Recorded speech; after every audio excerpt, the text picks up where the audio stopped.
Hello, my name is Ann Kent. I'm a registered dietitian nutritionist and the owner of Peas and Toppiness.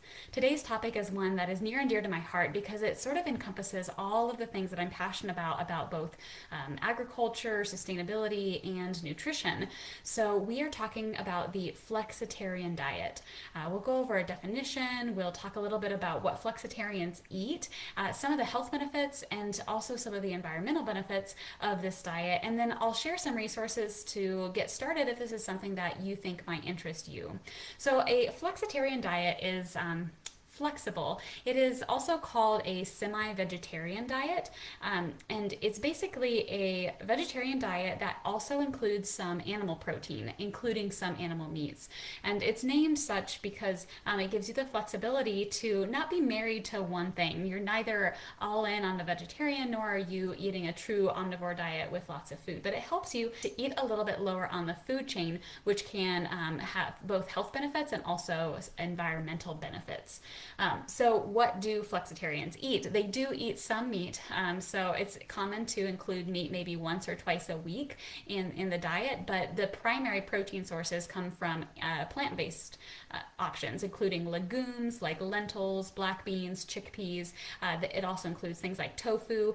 Sometimes it includes dairy, so think cheese or milk, yogurt, those sorts of things. But there's a lot of grains and a lot of vegetables and a lot of fruits. So it's really it can be a very healthy diet.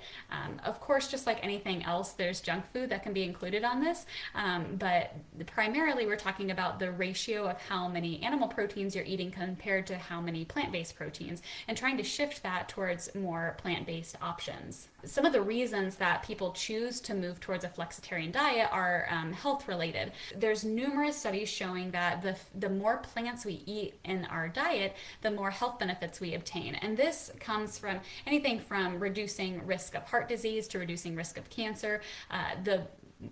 There's a lot of longevity studies that show that including more plants, especially plant-based proteins, and reducing the amount of animal products is linked to all kinds of health benefits.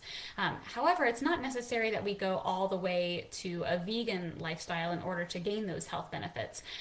The ideal diet for both people and the planet does include some animal proteins, but that number is much, much smaller than what is included in a typical Western diet. So we're talking about having a piece of meat protein, animal protein, maybe once or twice a week, about 4 to 8 ounces a week. So that's a lot less than if we're eating meat every day of the week.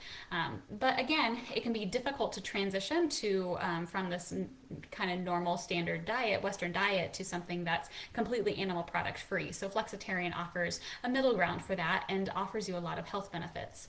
In addition, there's a lot of environmental benefits with a flexitarian diet. I like to say that it's more efficient to eat the plant than to eat the animal that ate the plant. So we think about the food chain. Obviously, on the base, we have plants, and then we have animals that eat the plants, and then we have other mammals like us that eat the animal that ate the plant. And so the higher we move on the food chain, the more expensive environmentally that is, because we have to grow the crops, grow the animal, and then eat the product. So we can save a lot of water, we can save a lot of land if we are eating more plant-based options. So that's why the recommendation, not just for health but also for the planet, is to reduce the amount of animal protein we consume and eat lower on the food chain. The other kind of side benefit that I would say of a flexitarian diet is actually cost. So if you think about the expense of black beans or lentils, those are much less expensive per pound than what ground beef or even chicken would be. If you are concerned about your budget, some of the ways to reduce the cost of your diet, but also to really have a healthy option, is to focus more on the plant-based proteins. That can be a really good addition to what you're eating. So where do you start? If you're interested in lowering the amount of animal proteins, but you've been used to having protein as an animal protein as the center of your plate, it can be a little bit difficult to know where to start. So I have a few resources for you. The first is a vegetarian swaps. It's not as hard as you might think to swap out some common ingredients. You don't have to go to any specialty stores, but to swap out some common ingredients in place of animal proteins. So some of my favorite examples would be to use chickpeas in place of chicken in certain recipes. A good example is a sweet and sour chickpea recipe that I have. Instead of chicken, it's super simple to swap those garbanzo beans. Instead of ground beef, I oftentimes like to use lentils or black beans. So we can do black bean tacos, or we can do lentil soup and things like that. If you're not quite ready to go completely meat free, you can also think about substituting half and half. So when we make tacos, for example, a lot of times we'll do half ground beef and half black beans, and that gives us some more health benefits from all of the antioxidants and fiber and things in the black beans, and it also makes our meal much less expensive because we don't have to pay for all of the ground beef. We enjoy the taste, and once you get used to some of the new flavors, then you might find that you also really enjoy some of the plant-based options. If you would like an entire menu as an example of a flexitarian diet, the Healthy Plate Meal Guide that I write every week, my members receive a vegetarian option every single week. Sometimes there's even more than one, and you might be surprised how often you actually enjoy vegetarian meals.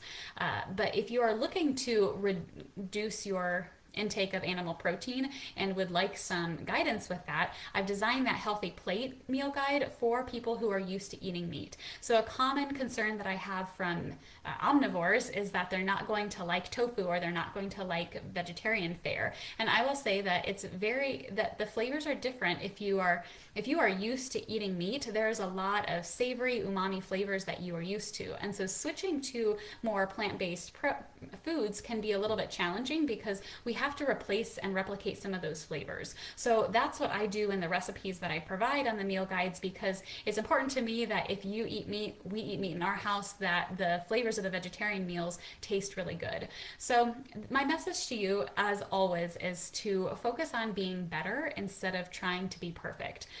It's not possible for many reasons to cut out animal proteins completely, but you can make a really big difference in not just your own personal health, but also the health of our planet, and save some money by switching gradually to a more plant-forward, plant-based lifestyle.